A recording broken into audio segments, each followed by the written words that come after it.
El 26 de noviembre de 1504, una noticia se promulgó con premura a través de todos los correos de Occidente. Isabel I, soberana del Reino de Castilla, había muerto después de largos padecimientos en la villa castellana de Medina del Campo. La gran artífice de la unidad y el esplendor de España, adorada como una figura poco menos que divina por sus fieles súbditos, dejaba el mundo a los 53 años de edad. Por aquellos días de noviembre de 1504, la noticia de la desaparición de Isabel llegaba a la ciudad portuguesa de Coimbra, en donde en un convento de la Orden de Santa Clara se encontraba enclaustrada Juana, sobrina de la monarca fallecida e hija del anterior rey, Enrique IV. Isabel y Juana, herederas rivales del trono de Castilla, fueron las voces antagónicas de un drama que tuvo como escenario a toda la península ibérica.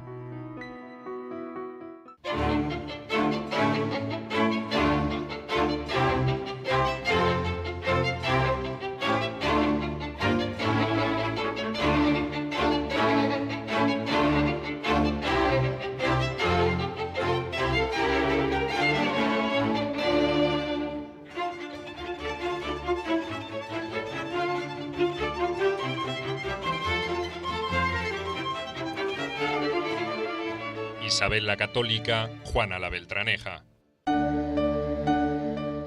El 21 de julio de 1454, la muerte del rey Juan II de Castilla dio paso a la coronación de su primogénito, el príncipe Enrique. Como integrante de la dinastía de los Trastámara, el nuevo rey Enrique IV debía mantener una política ya establecida por sus predecesores. Los Trastámara desde el primer momento proyectaron una política conducente a que en toda España hubiera una sola dinastía, con varias ramas, manteniendo lo que era la estructura de entonces, pero todos parientes, mediante un procedimiento que imagina Enrique II hacia 1370, que consiste en no contraer matrimonio más que dentro de la península. Y esto es lo que se sigue. En 1455, siguiendo los férreos principios dinásticos de los Trastámara, Enrique IV desposó en segundas nupcias a Juana de Portugal, hermana del rey Alfonso V. Previamente había revocado su matrimonio con Blanca de Navarra, con quien no había conseguido tener hijos. Con este nuevo enlace, Enrique IV sellaba una alianza política entre dos poderosos reinos de la península ibérica, pero al mismo tiempo profundizaba una relación beligerante con la corona de Aragón, cuya solución no llegaría a ver durante su reinado. Son 4 reinos, cuatro territorios cristianos: Portugal, Castilla, Aragón, Navarra. Y luego en el sur queda el último emirato musulmán, el Reino de Granada. Entre los demás reinos, los principales son Portugal, Castilla y Aragón. Y claro, la idea general era reconstituir la unidad política que había sido la norma de la península antes de la invasión musulmana, antes de 711. Reconstituir la unidad política suponía entonces que esto se hiciera por vía de enlaces matrimoniales entre familias reales. Y entonces Castilla, situada geográficamente en el centro de la península, tenía en realidad la elección. O sus reyes establecían un enlace matrimonial con Portugal, entonces se hacía una doble monarquía Castilla-Portugal, o bien se hacía el enlace matrimonial con un príncipe de la corona de Aragón, y entonces tendríamos una doble monarquía Castilla y Aragón. Junto con el trono de Castilla, Enrique IV había heredado una conflictiva situación interna, promovida por los estamentos más poderosos de la nobleza castellana, que reclamaban una mayor participación en los asuntos de Estado. Los intereses de esa clase opositora se hallaban representados entonces por Juan Pacheco, marqués de Villena, un antiguo servidor de Enrique, que devendría en el principal conspirador contra su gobierno. Algunos de los medios con que las facciones antagónicas intentaron desde un comienzo socavar el reinado de Enrique IV fueron argumentos que ponían en duda la legitimidad de su segundo matrimonio.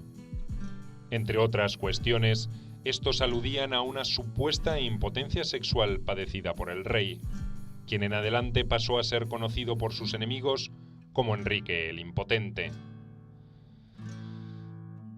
Enrique IV casó primero con Blanca de Navarra de Aragón.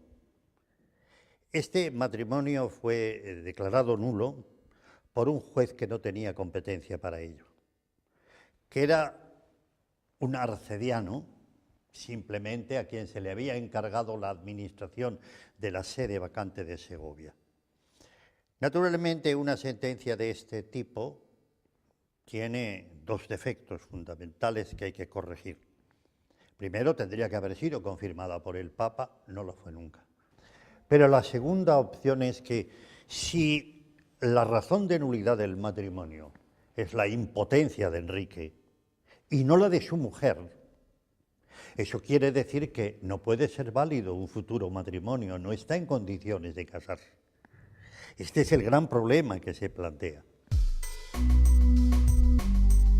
Como parte de la familia real de Castilla, se encontraban en la corte los infantes Isabel y Alfonso. Al igual que Enrique IV, eran hijos del difunto Juan II, pero de distinta madre, Isabel de Portugal. La infanta Isabel, futura reina católica de Castilla, había nacido el 22 de abril de 1451, en el austero Palacio Real de la Villa Castellana de Madrigal. 2 años más tarde, nació su hermano Alfonso. Hacia 1460, la falta de descendencia del matrimonio Enrique IV y Juana de Portugal convirtió a los infantes de Castilla en piezas clave de la política interna del reino. En caso de que el rey falleciera, estos serían sus herederos legítimos. Por su condición de varón, Alfonso tenía prioridad sobre Isabel. El marqués de Villena, gracias a su habilidad para la intriga, era para entonces quien mayor influencia tenía sobre los infantes, y planeaba utilizarla en su provecho y en el de los nobles que representaba. Pero sus proyectos conspirativos pronto sufrirían un contratiempo inesperado. A comienzos de 1462 nació Juana de Castilla, quien fue reconocida por las Cortes de España como hija legítima del rey Enrique IV y Juana de Portugal. Era, por lo tanto, la heredera de la corona. En respuesta a este hecho, los nobles enemigos de Enrique IV se aprontaron a demostrar su supuesta falsedad. Pero luego viene una segunda cuestión, que es lo que en un documento que redactó el marqués de Villena hace un razonamiento que es un razonamiento de peso, vamos. Es decir, Juana nace el 28 de febrero de 1462. Entonces tuvo que ser engendrada a finales de mayo o junio. Durante todos estos meses que forman la primavera y el verano y tal, Enrique ha estado viviendo en Navarra en una guerra y la reina ha estado viviendo lejos y no hay noticia ninguna de que se hayan encontrado. Por consiguiente, lo que alega el marqués de Villena es que ni siquiera puede ser hija del rey. ¿Quién era entonces el padre de la infanta Juana de Castilla? Las sospechas se dirigieron hacia Beltrán de la Cueva, uno de los hombres de mayor confianza del rey Enrique IV.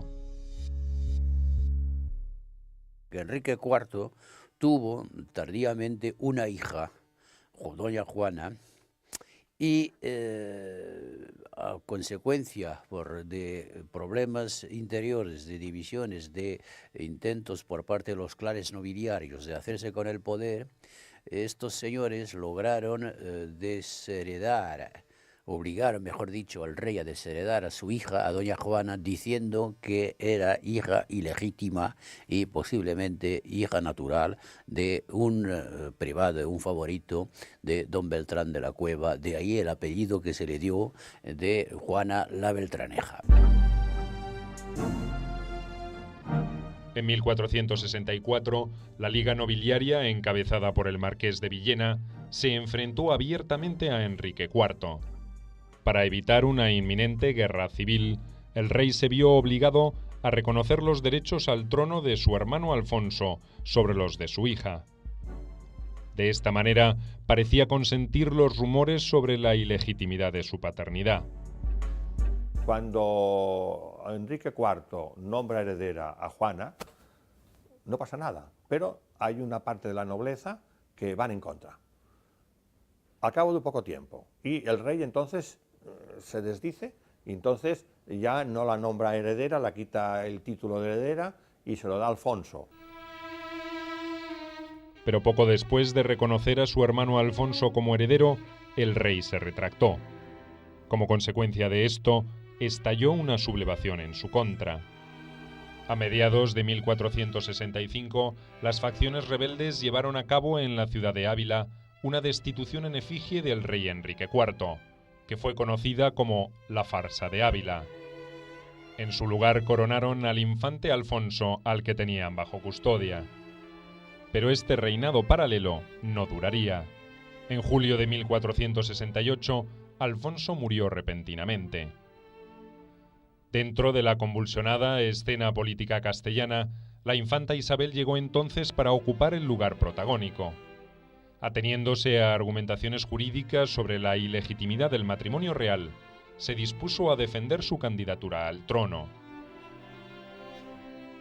Pero hay un hecho fundamental. Isabel tiene un sentido de la familia muy importante. Isabel nunca acusa de, diríamos, de ilegítima a la Beltraneja, nunca dice que es ilegítima. Lo que dice, se fundamenta jurídicamente, lo de ilegítima lo dirá la propaganda que tiene ella. No, claro, no, los propagandistas. Ella no, ella mantendrá el tipo, diríamos, familiar. Lo que hace es que no es hija que pueda heredar la corona porque es hija de dos primos hermanos y que no han recibido la dispensa papal y por lo tanto el matrimonio es nulo y por lo tanto no es legítima en cuanto sí que es hija del rey, pero no es legítima por este hecho. Y por eso ella reclama el testamento de Juan II, de que en caso que no tenga hijas legítimas Enrique II es su hermano Alfonso y si no, ella. Ha muerto Alfonso, es ella. O sea que ella lo tiene muy claro desde el primer momento. Es una mujer institucional en este aspecto. Y las cartas las aprovecha para jugar de esta manera.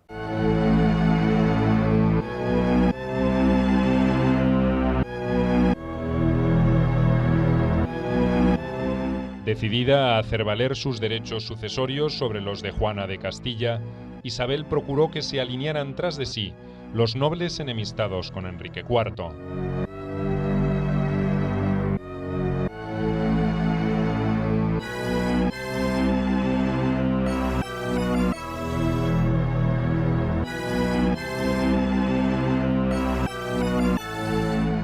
El bando isabelino recurrió al auxilio del rey Juan II de Aragón, quien hasta el momento se había mostrado neutral, llegando a mantener relaciones diplomáticas con ambas facciones.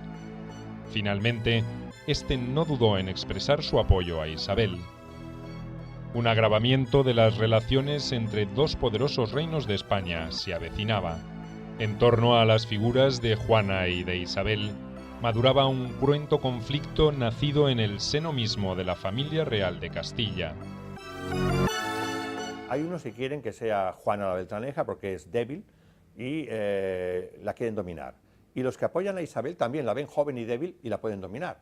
Después lo que pasa es que cuando gane la batalla o la partida Isabel no la podrán dominar. La tía y la sobrina, que por otro lado se querían mucho, porque Isabel fue la madrina de bautismo de Juana y le tenía mucho aprecio a la niña, solo que le distanció la política y la ambición de Isabel de querer ser reina. Es decir, si yo soy reina, ella no puede serlo. Era inconjugable y pudo más la pasión política que el sentimiento casi filial que tenía por Juana.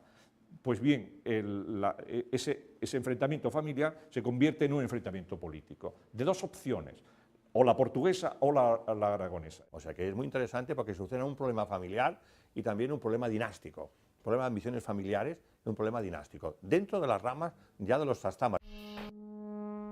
En septiembre de 1468, Enrique IV firmó un acuerdo con Isabel sobre la sucesión del trono castellano. En la aldea abulense de Guisando, Enrique IV reconoció a Isabel como su heredera legítima, siempre y cuando ésta se uniera en matrimonio con alguien de su elección. El rey, sin más alternativa, sacrificaba así el destino de su hija Juana.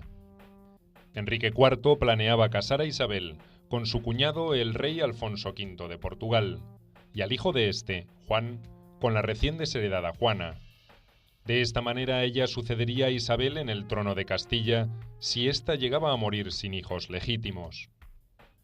Pero Isabel, faltando a lo acordado con su hermano, se casó en secreto en Valladolid el 18 de octubre de 1469 con Fernando, príncipe heredero de Aragón y rey de Sicilia.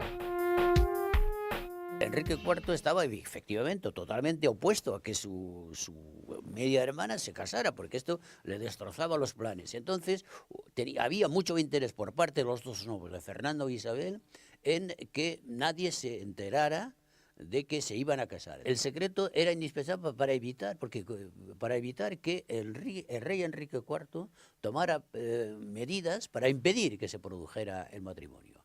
Y después, cuando se hizo, bueno, ya estaba hecho. Para llevar a cabo la boda, que se había convertido en un delicado asunto de política internacional, Isabel y Fernando debieron recurrir a un artilugio que ocuparía un lugar de privilegio en el anecdotario de la historia española. De ahí esta historia muy novelesca, además, y romántica del príncipe don Fernando, que se desplaza a Castilla disfrazado, para no llamar la atención, disfrazado de mercader, pues dando rodeos hasta que por fin entra en Castilla, se pone bajo la protección de amigos de su novia y ella, al enterarse, se presenta también en Valladolid, donde reside, donde ha ido a hospedarse Fernando, y una noche se encuentran los dos y entonces dice la historia que uno de los secretarios de la princesa, al entrar en el salón donde estaba la corte, el séquito de Fernando, le señaló con el dedo diciéndole: ese es su novio. En respuesta al casamiento de Isabel, Enrique IV juró ante las Cortes la legitimidad de su hija Juana y revocó los acuerdos de Guisando en 1470. Luego ofreció a su hija en matrimonio al duque de Guyena, hermano del rey Luis XI de Francia. Pero la boda nunca llegaría a realizarse debido al fallecimiento del duque en 1472. Durante los 2 años siguientes, Enrique IV buscó desesperadamente concertar un casamiento conveniente para su hija Juana. En ese tiempo, llegó a considerar como posibles candidatos a miembros de la corte de Aragón. Finalmente consiguió comprometerla con el rey de Portugal, Alfonso V. Enrique IV, obligado por la nobleza a desheredar a su hija, piensa que la única oportunidad que tiene su hija de volver a ser princesa heredera es contar con el apoyo de una potencia extranjera, Portugal. En diciembre de 1474, el rey Enrique IV murió en el Alcázar de la Villa de Madrid, acompañado por su hija, Juana la Beltraneja. Pocos meses más tarde, lo seguiría su esposa, Juana de Portugal. 2 días después de la muerte de Enrique IV, Isabel se proclamó reina de Castilla en la ciudad de Segovia. Las posibles soluciones jurídicas al conflicto sucesorio parecían agotadas. Tanto para el bando de Isabel como para el de Juana, el único arreglo radicaba en un enfrentamiento militar. Y entonces, cuando muere Enrique IV en diciembre de 1474, pues Isabel no hace ni una ni dos. Enseguida en Segovia, sin esperar un momento, se proclama a ella misma reina propietaria de Castilla. Y claro, y ahí entonces corta enseguida todo intento de discusión que pudiera haber entre un clan, entre unos bandos y otros, y los que no están de acuerdo con esta manera de solucionar el problema, entonces se vuelven hacia la prima, hacia Juana la Beltraneja, para oponerla a la que se decía ser ahora reina y propietaria de Castilla. Y a raíz de esto se entabla una guerra civil entre castellanos para saber quién de Isabel o de Juana va a reinar, y esta guerra civil es también una guerra internacional porque Portugal entra para apoyar los derechos de la Beltraneja y Aragón entra también en conflicto para apoyar los derechos de Isabel, porque Isabel desde algunos años se había casado con el príncipe heredero de la corona de Aragón. Con el objetivo de defender los derechos sucesorios de Juana, sus partidarios solicitaron ayuda al entonces rey de Portugal, Alfonso V. A cambio de esto, ofrecieron en matrimonio a Juana lo que le permitiría convertirse en rey de Castilla. Alfonso V aceptó la propuesta y Juana la Beltraneja, detenida en la ciudad de Trujillo bajo la custodia del hijo del marqués de Villena, cifró sus esperanzas en el socorro de su nuevo prometido. Alfonso V se dispuso a defender con las armas el derecho usurpado a su esposa, y para ello contaba con una promesa de apoyo del rey de Francia, enemigo tradicional de la corona de Aragón. Pero esta ayuda nunca llegaría. Había una tradicional rivalidad entre Francia y Aragón. Y entonces al rey de Francia en aquella época no le podía hacer ninguna gracia ver formarse en el sur del Pirineo un grupo político de la importancia que iba a ser la doble monarquía Cataluña y Aragón y Castilla. De ahí que apoyara a las pretensiones de Portugal, es decir, de la Beltraneja. Lo hizo porque efectivamente a él, al reino de Francia, a los reyes de Francia, les interesaba debilitar el futuro bloque político que se estaba constituyendo en el centro de la política. Las tropas leales a Isabel, ubicadas en las inmediaciones de la ciudad de Toledo, tenían bajo su control Ciudad Real y Badajoz. Los partidarios de Juana, en cambio, dominaban la ribera del Duero y Toro, lo que facilitaba el paso a Castilla de los ejércitos de Alfonso V. Pero Toro no tardó en caer en manos de las fuerzas isabelinas comandadas por Fernando de Aragón. En un acuerdo con Leonor de Navarra, esta impidió la llegada de las tropas francesas a tierras castellanas para auxiliar a Juana de Castilla. La suerte de Juana quedó sellada definitivamente en 1479 en la batalla de Albuera. Isabel, con la ayuda de su esposo Fernando de Aragón, había vencido. También hay que decir que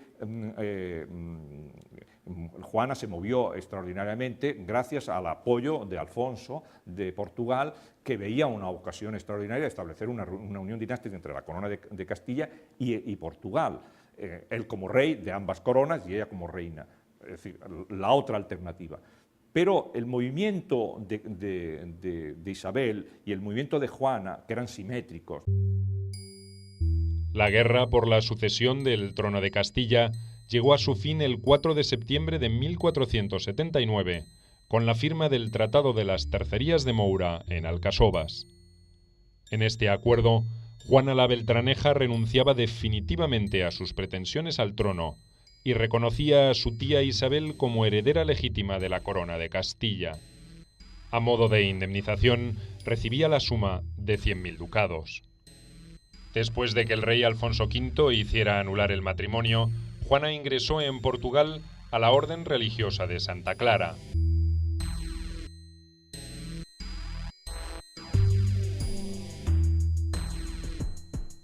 Después de pasar un año en un convento de la localidad de Santarém, se recluyó en el que las clarisas tenían en la ciudad de Coimbra.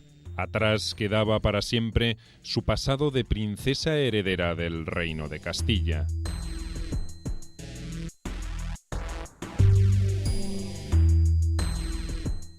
Tiene un gesto de dignidad, que es decir, conmigo no juegan. Yo me voy monja a un convento y me quito de en medio. Cuando dan la noticia a Isabel, no, eso no puede ser bajo ningún concepto, porque eso pone en juego todos los acuerdos, y es cuando Fray Hernando de Talavera le dice a Isabel, no lo puede negar, porque es un caso de vocación. Y no solo no puede negar esto, sino que tiene que estar un año haciendo el noviciado, hay que esperar, tendremos que retrasar las negociaciones. Isabel, claro, acepta, es su confesor, es su guía espiritual, y después lo que se hace es esto, vamos. Es decir, fue Juana la que tuvo la iniciativa de decir, mire usted, no. Isabel había sido entre los infantes de Castilla la de menores posibilidades de acceder al trono. Culta, aficionada a la lectura y al estudio, poseía amplios conocimientos de latín y contaba con más de 400 libros que iban desde la poesía hasta los textos jurídicos, políticos y religiosos. Una de sus preocupaciones fue desarrollar el nivel cultural de la corte, en la que se encontraban notorios humanistas que supieron apreciar su interés. La historia quiso que finalmente Isabel se encontrara con su ansiado destino. El perfil de Isabel es una mujer, diríamos, una princesa que no le corresponde el trono ni pensaba reinar, pero que las circunstancias y debido a su carácter, que es un carácter serio, ambicioso, la perspectiva que tiene ya con el matrimonio de Fernando, que fortalece su papel y le refuerza dentro de la familia, le harán jugar un papel que desempeñará a la perfección. Porque si hubiese sido un fiasco, un fracaso, no es así, no podemos hablar. O sea, Isabel tiene unas ideas muy claras y la prueba la tiene es que después muchos nobles que la apoyaron se arrepintieron, porque en su papel nuevo quiere hacer un reino eficaz, acabar con la corrupción, y aquí está de acuerdo con Fernando, que es otra persona listísima en este aspecto. Isabel quizá tuvo la cualidad, respecto a la Beltraneja, personaje sin duda mucho más inteligente en todos los aspectos que la Beltraneja, tuvo un sentido de futuro, tuvo sobre todo un sentido de Estado. El sentido de Estado de saber que ya no las banderías medievales ya no eran de recibo, estaban fuera de su tiempo, y supo perfectamente conjugar al mismo tiempo los intereses de la nobleza, de una determinada nobleza que le pudiera favorecer, y los intereses de la burguesía al servicio del Estado. Es una mujer que tuvo el Estado en la cabeza y que se supo, por otra parte, casar y aliarse naturalmente con un maquiavélico extraordinariamente sutil, cual fue Fernando el Católico, y entre ambos elaborar o concebir un cierto, con todos los matices que se quiera hacer al respecto, un cierto proyecto nacional de España. Después de acordar la paz, Isabel de Castilla y Fernando de Aragón, los reyes católicos, iniciaron un gobierno que inauguró un periodo glorioso de la historia española. Respetando lo propio de cada reino, supieron colocar los cimientos de la definitiva unidad española. Entonces, los dos reinaron sobre este grupo de territorios, pero cada territorio conservaba sus instituciones, sus cortes, su economía, su idioma, su lengua oficial, catalán en Cataluña, su derecho, en fin. Bueno, todo esto,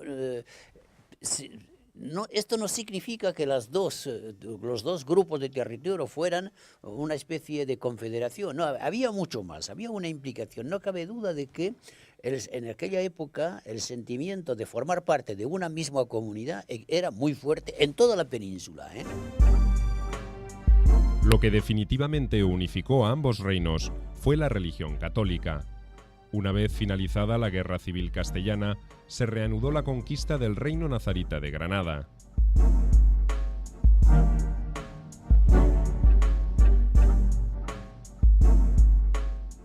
El 2 de enero de 1492, Boabdil, su último rey, se vio obligado a pactar y entregar la ciudad. Los reyes católicos, al mando de sus ejércitos, entraron en Granada, que finalmente quedó incorporada a la corona de Castilla. Esta conquista ratificó la victoria de Isabel en el conflicto de sucesión y consolidó la posición de los nuevos monarcas frente a la nobleza, que participó masivamente en la guerra. Tanto en materia política como económica, las medidas implementadas por los reyes católicos fueron innovadoras. A la reconquista de los territorios españoles en poder de los árabes se sumó el descubrimiento de América. Este sería uno de los principales hitos en la historia de su reinado. Se está hablando de política y se está hablando de religión, pero se está hablando de otras cosas mucho más importantes. Es decir, que cuando Colón llega a América, el peligro de una guerra entre Castilla y Portugal es muy grande. En otras circunstancias probablemente hubiera estallado un conflicto. Aquí no.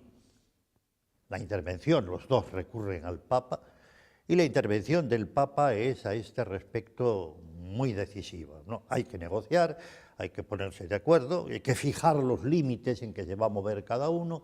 El resultado es la conferencia que se celebra en Tordesillas, donde efectivamente se dice esta será la zona que Portugal podrá explorar y esta será la zona que corresponderá a España. En junio de 1494 se convocó en la localidad castellana de Tordesillas a los representantes de ambas coronas. Allí se llevaron a cabo las negociaciones, donde los lusitanos impusieron hábilmente sus criterios a los representantes de los reyes católicos. El 7 de junio se firmó el Tratado de Tordesillas, donde quedó establecido el meridiano de partición del Océano Atlántico, de polo a polo, a 370 leguas al oeste de las islas de Cabo Verde, sin hacer referencia a las Azores. De esta forma, España tendría el dominio del hemisferio occidental y Portugal del oriental. Se había concretado así un verdadero reparto del mundo entre estas dos coronas. Yo creo que Fernando es un político de una gran talla e Isabel es una mujer intuitiva. Y la suma de los dos pues dio una cosa muy importante. Hoy en día en España se habla de que todos los males vinieron con los reyes católicos. No tienen idea de la historia. Los males no vinieron con los católicos. Los reyes católicos pusieron freno a muchos males.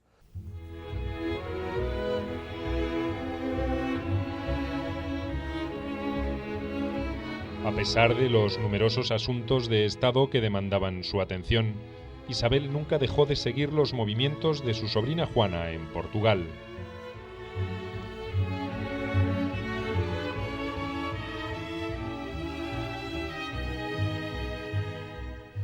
Cuando hacia el año 1500, ésta abandonó los hábitos en Coimbra y se estableció en Lisboa, la reina de Castilla gestionó infructuosamente ante la Santa Sede una orden para recluirla hasta su muerte en la vida conventual.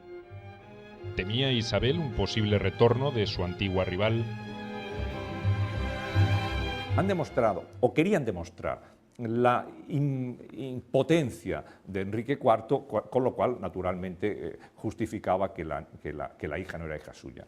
Pero eso no deja de ser un artificio de un juego de eso, de marketing, de legitimación de la reina, de la hermana, que asalta el poder y expulsa a la auténtica heredera a un convento a Portugal, pero no se atreve a ir más lejos y le tiene miedo, porque a Juana, la llamada Beltraneja, que sería reina de España, la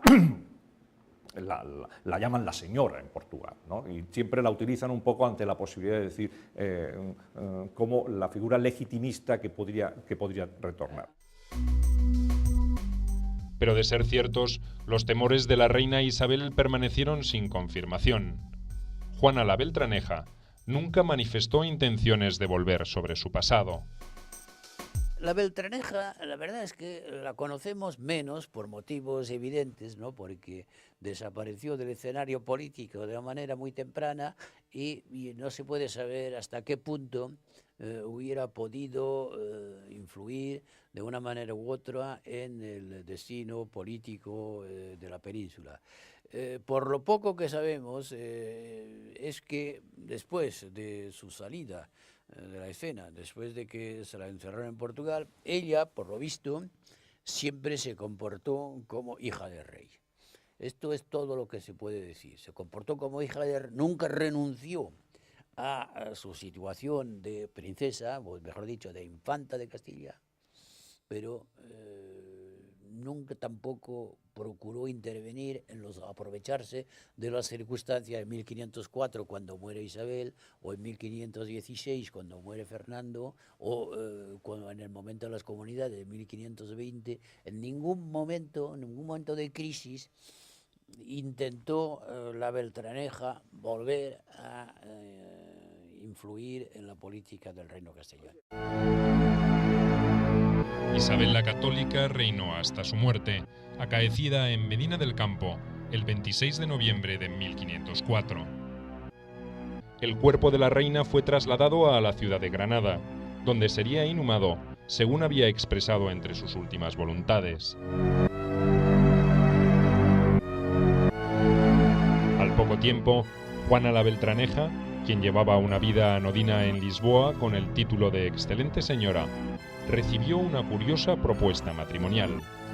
Su pretendiente era el viudo de Isabel, Fernando el Católico, rey de Aragón y regente de Castilla. La muerte de Isabel había dejado a sus súbditos sumidos en la incertidumbre. Con este nuevo proyecto matrimonial, Fernando de Aragón intentaba mantener en su cauce habitual la vida política castellana. Una de las maneras elegantes de que Fernando recuperara el poder en Castilla era convertirse otra vez en rey consorte. Y claro, en un momento dado pensó que podría ser casándose con la Beltraneja, pero esto por lo visto no prosperó mucho. Yo creo que no prosperó mucho por motivos de política interior. Forma parte de esa historia sentimental absolutamente increíble que le comentaba hace un momento de la pobre Beltraneja, que se convirtió siempre en extraño, oscuro objeto de deseo, no de deseo personal por parte de los aspirantes a su mano, sino de instrumento posible para intervenir, para desembarcar en los intereses castellanos. La ironía es que el propio Fernando, efectivamente, uno de los proyectos fugaces que pasó por su cabeza después de la muerte de Isabel en 1504 fue solucionar, entre comillas, el problema de Castilla pendiente casándose con la Beltraneja. Detrás de este ofrecimiento matrimonial de Fernando de Aragón, ¿acaso se ocultaba un reconocimiento de la legitimidad de Juana como heredera del trono de Castilla? Juana la Beltraneja se negó a dilucidar este interrogante. Tras ver rechazada su oferta por Juana de Castilla, Fernando el Católico se casó en segundas nupcias con Germana de Foix, sobrina del rey Luis XII de Francia. Fernando se casa con Germana de Foix, pero bueno, se casa porque son los derechos de Navarra, ¿eh? Ojo. O sea, y hay otra razón. En un momento en que Navarra está a punto de escapar del protectorado castellano para entregarse a Francia y tal, dice, muy bien, ahora vais a ver lo que es bueno. Yo me caso con Germana de Foix, que es la heredera de los señores de Foix, y lo que hago es reclamar esto. Y Navarra se incorpora voluntariamente. Él siempre piensa en clave política. En toda la política mediterránea, él tiene dos versiones, Fernando Católico.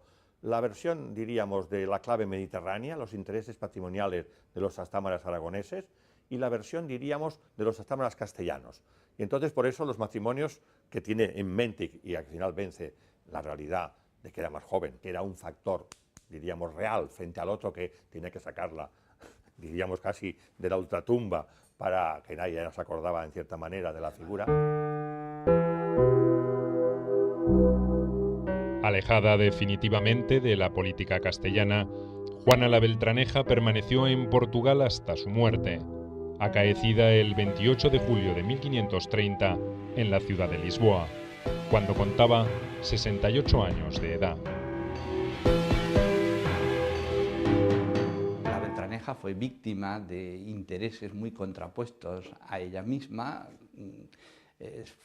aspiraron a su mano, fue presunta novia, digámoslo así, de un montón de candidatos que lo único que pretendían era aprovechar las circunstancias para involucrarse, para intervenir directamente en los intereses castellanos, que pudo, pero sin embargo siempre con ese componente de la reina que pudo ser reina de Castilla y cuya historia de haber triunfado su legitimidad, pues naturalmente esto nos obliga a plantearnos la hipótesis contrafactual de qué hubiera sido de España, de Castilla en primer lugar y de España en general, si efectivamente la Beltraneja hubiera sido reina de Castilla.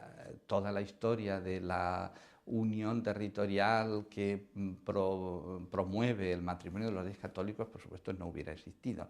Por lo tanto, quedará siempre como la reina que no pudo ser.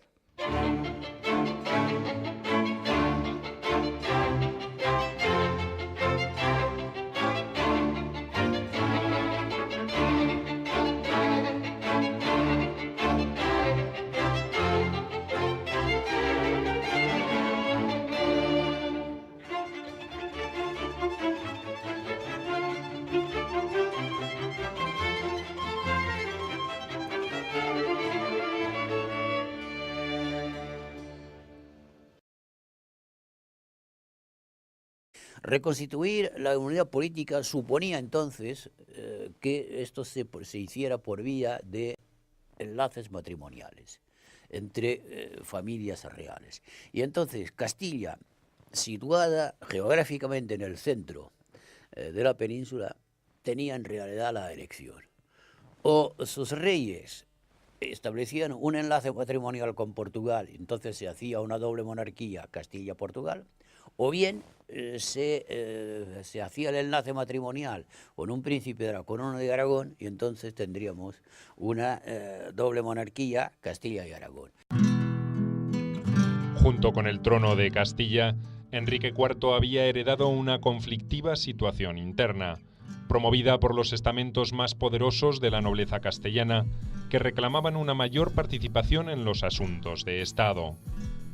Los intereses de esa clase opositora se hallaban representados entonces por Juan Pacheco, marqués de Villena, un antiguo servidor de Enrique, que devendría en el principal conspirador contra su gobierno.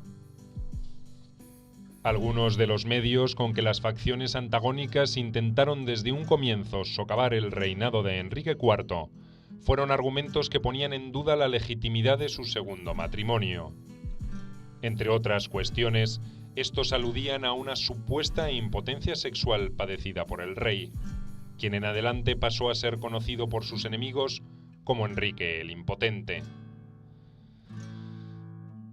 Enrique IV casó primero con Blanca de Navarra de Aragón. Este matrimonio fue declarado nulo por un juez que no tenía competencia para ello, que era un arcediano, simplemente a quien se le había encargado la administración de la sede vacante de Segovia. Naturalmente, una sentencia de este tipo tiene dos defectos fundamentales que hay que corregir. Primero, tendría que haber sido confirmada por el Papa, no lo fue nunca. Pero la segunda opción es que si la razón de nulidad del matrimonio es la impotencia de Enrique y dentro de la península, y esto es lo que se sigue. En 1455, siguiendo los férreos principios dinásticos de los Trastámara, Enrique IV desposó en segundas nupcias a Juana de Portugal, hermana del rey Alfonso V. Previamente había revocado su matrimonio con Blanca de Navarra, con quien no había conseguido tener hijos. Con este nuevo enlace, Enrique IV sellaba una alianza política entre dos poderosos reinos de la península ibérica, pero al mismo tiempo profundizaba una relación beligerante con la corona de Aragón, cuya solución no llegaría a ver durante su reinado. Son cuatro reinos, cuatro territorios cristianos: Portugal, Castilla, Aragón, Navarra. Y luego en el sur queda el último emirato musulmán, el Reino de Granada. Entre los demás reinos, los principales son Portugal, Castilla y Aragón. Y claro, la idea general era reconstituir la unidad política que había sido la norma de la península antes de la invasión musulmana, antes de 711.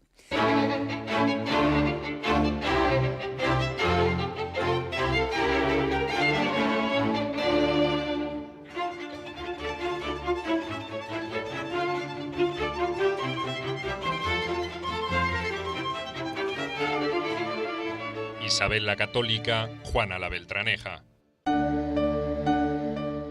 El 21 de julio de 1454, la muerte del rey Juan II de Castilla dio paso a la coronación de su primogénito, el príncipe Enrique. Como integrante de la dinastía de los Trastámara, el nuevo rey Enrique IV debía mantener una política ya establecida por sus predecesores. Los Trastámara desde el primer momento proyectaron una política conducente a que en toda España hubiera una sola dinastía, con varias ramas, manteniendo lo que era la estructura de entonces, pero todos parientes, mediante un procedimiento que imagina Enrique II hacia 1370, que consiste en no contraer matrimonio más que... El 26 de noviembre de 1504, una noticia se promulgó con premura a través de todos los correos de Occidente. Isabel I, soberana del Reino de Castilla, había muerto después de largos padecimientos en la villa castellana de Medina del Campo. La gran artífice de la unidad y el esplendor de España, adorada como una figura poco menos que divina por sus fieles súbditos, dejaba el mundo a los 53 años de edad. Por aquellos días de noviembre de 1504, la noticia de la desaparición de Isabel llegaba a la ciudad portuguesa de Coimbra, en donde en un convento de la Orden de Santa Clara se encontraba enclaustrada Juana, sobrina de la monarca fallecida e hija del anterior rey, Enrique IV. Isabel y Juana, herederas rivales del trono de Castilla, fueron las voces antagónicas de un drama que tuvo como escenario a toda la península ibérica.